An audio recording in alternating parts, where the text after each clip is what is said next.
So here we go. Time.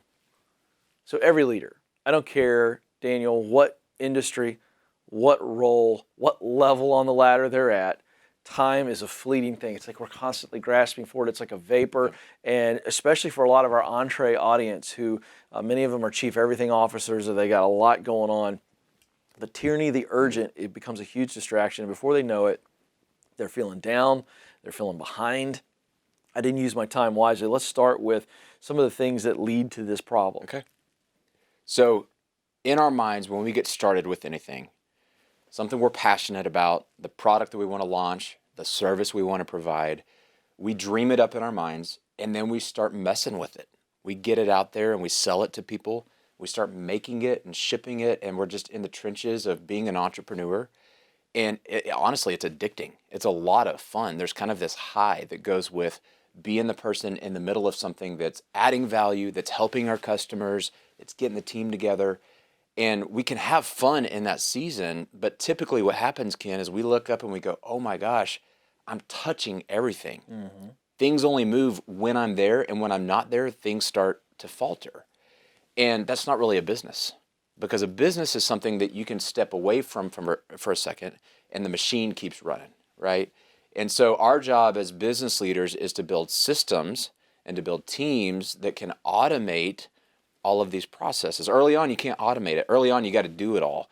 But you got to migrate as a business leader from when I start, I'm doing everything, but I got to do it just long enough that I can start putting a team and a system in place that eventually I don't have to do anything. Yeah. So I can do the next thing that we got to go face. Yeah, so I love that. So some of the traps or myths that you have outlined, I can fix it by calling a meeting. Someone else will eventually notice the problem and fix it. I said it, so that means everybody must have heard it and understood it.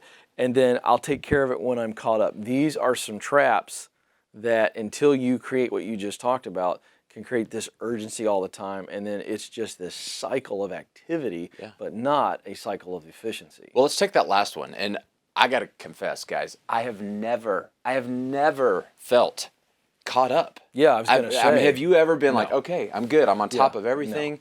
No. And even if you feel good in business, I mean, you got your work-life balance, your family, and social life, and all that kind of stuff. We're just never caught up. Yeah. It's the nature of life that there's always more challenge. There's always more. You got to get out there and kind of catch up with the next thing. But in the effort that you're putting there, something else starts to fall off. So you got to give yourself a little bit of grace and go, we're never going to be caught up. So quit obsessing about doing everything and be very selective about doing the right things. Yeah. That's really where it starts, is a decision to say, I really can't get to everything. So if I have to choose, let's make sure the things I'm doing are the best things where I'm going to make the highest contribution. Now, one of the things I admire most about you, A, because you're good at it, and B, I'm not wired this way. So I look at you and I just have all this, I just am jealous of your ability to do this. You do it very well. You're a very processed thinker, and you kind of look at, okay, so we've got a problem, like I'm not going to ever be caught up. I got a million things coming my way. You've got some questions that you employ, and you also teach our team, this is what I want our audience. So if you got pen and paper, you're in the gym, this is one of the things where you want to hop off the treadmill for a moment, start typing in the notes section of your phone. Some key questions here that you use that help you not be completely victim or slave to all the work and all the stuff coming at you. Well, and what we call that is the tyranny of the urgent. Yes. Whatever's urgent and in our face is always the thing we're tempted to just respond to, because it's there, it's flashing at us. Think about your text messages throughout the day. Oh, gosh. Could you possibly get through the whole day, not answer any of your text messages, and people still live? Yes. Yeah. Everybody's going to be fine. But because it buzzes, there's this hit of dopamine that says, get me now, find me, come here, come here, I need you now. Yeah, and we just get sucked in, and then while we're answering a text, we see a tweet come through, and then all of a sudden we're on Twitter, and we link to an article, and then we see, while we're reading the article, this ad, and we go, oh, that's cool. We click on that because they targeted us. Hello, these marketers know what they're doing. Oh, yeah. And then we're on this webpage for this thing, buying something, and as we're buying it, we're trying to find the CVV code on our debit card, and it's like, how did I just spent 30 minutes on something that was starting with a text, and all of a sudden I lost my time. I wasn't controlling my time. Mm-hmm. So I think the first question that I've got to ask when I'm doing anything is, does it have to be done? Like, I'm always challenging, does this really matter? Right. Could we just eliminate it? Yeah. So that's question number one, can I eliminate it? Yeah. If I can't eliminate it and I go, no, it matters to our business, it is worthwhile activity, can I automate it? We should never automate something, though, that we could eliminate. Right? That's silly. It's wasted effort. But then if I can automate it, then, okay, now it's taking care of itself. But if I can't automate it, well, can I delegate it? Could somebody else do it? But don't delegate something that you can automate. Yeah. Okay? Because now you're giving someone else, maybe you got your time back, but now you're wasting the time of somebody on your team because you could have automated this. That's right. And then I kind of go, okay, maybe I can delegate it, but is it really urgent?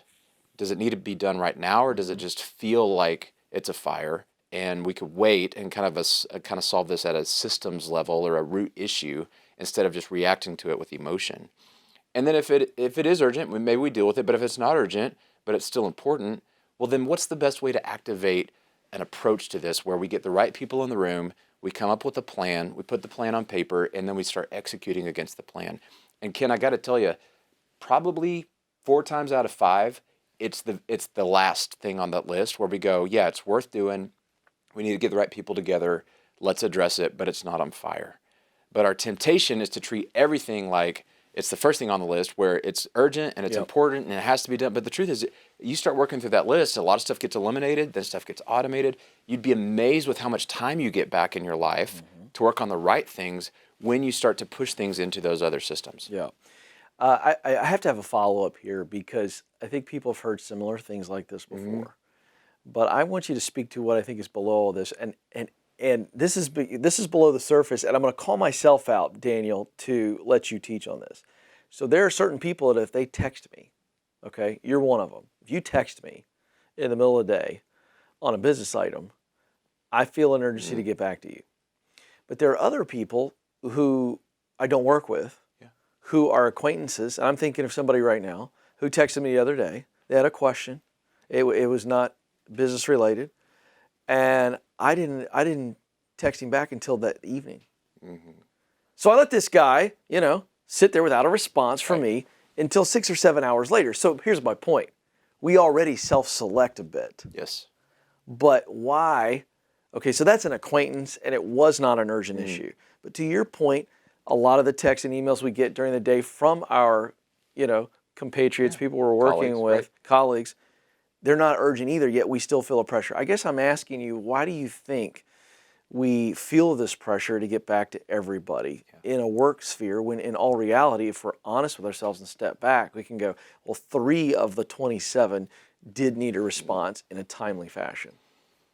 What's driving that? Yeah, I think we feel pressure when we don't know very clearly in our mind the critical things that should trump that. So if I know exactly what's important for today and things that only I can do, and I'm all in focused on that, it's very easy in those moments to go, sorry, you can wait.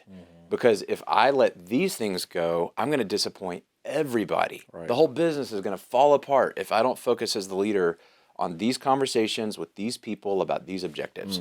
And so when I'm laser focused on that stuff and I know why it matters and I know how critical it is to the whole team's success, for me to stop in that moment, put that on pause and go, hey, I'm going to get back to you guys. I'm going to go respond to this thing just because this guy thinks it's urgent. I'm stealing the opportunity from the whole team. I have a responsibility to say no to this guy at that point. But if I don't have these things set as their goals for the day or goals for the week or goals for the quarter, and if I haven't defined those in my mind where I can give myself permission to be what feels a little bit maybe rude or a little bit standoff. None of us want to be rude, but we have to give ourselves something that's bigger than what's urgent to keep us focused so that we can give ourselves permission to go, hey, I'll get back to that person. It'll be fine. Before I let you go, you've got a great construct. I'll call it the rule of the top 3. I'm making that up. I don't know if it's a rule or not, but it's certainly really a good construct. Share that with us. Yeah, the rule of top 3 is, as a leader, it's hard for me to keep in my mind more than about 3 big rocks of this is what I'm really responsible for right now. So when you know your top 3 things that you're focused on for the day, for the week, for the quarter, everything else is just kind of noise. Some of it you do need to respond to. You can't just be so hardcore that you're inaccessible as a leader. But most of the time, if you got 3 big things and you focus on those, the other stuff's going to take care of itself. And here's how I think about all that other stuff. It's like the dishes on the countertop in the kitchen. When the dishes are dirty, I put them in the dishwasher, and then I wait. And when there's more dishes, I put them in the dishwasher. And it's not until the dishwasher is full that I actually take the time to put the soap and set the dishwasher, and I run the dishwasher, and they all get taken care of at once. And so throughout the day, I'm grabbing these tasks that are coming at me, and I'm putting them on my to-do list. I'm setting them aside for when I meet with this person, we're going to talk about these things instead of me texting them right then and interrupting them. If it can wait, stick it in the dishwasher. You don't run the dishwasher every time you have one dirty plate. Yeah. But we act like that sometimes during the day with our time. So true. So how many more plates can we get into the dishwasher and go, we're going to run it once every night. And then the next morning we unload it, and then we just do that every day. Yeah. And so I see small business owners all the time. They're chasing their tails, and they're responding and just reactive mode all over the place. Get your top 3 things that you are going to spend your time on, put everything else in the dishwasher, run it once a day, and then come back to your big stuff. That's where you really make your highest contribution. Boy, that's good. And you know, I love that analogy that keeps playing out. You spend all your time washing dishes. Yeah, that's right. And that's not what you're out there to do. That's not what you're here for. You're No. here to make a difference. You're here to Yeah. follow your dreams. You're here to lift your team up Yeah. and make a difference in the marketplace. Yeah, that's really Yeah. good. Well, there you go.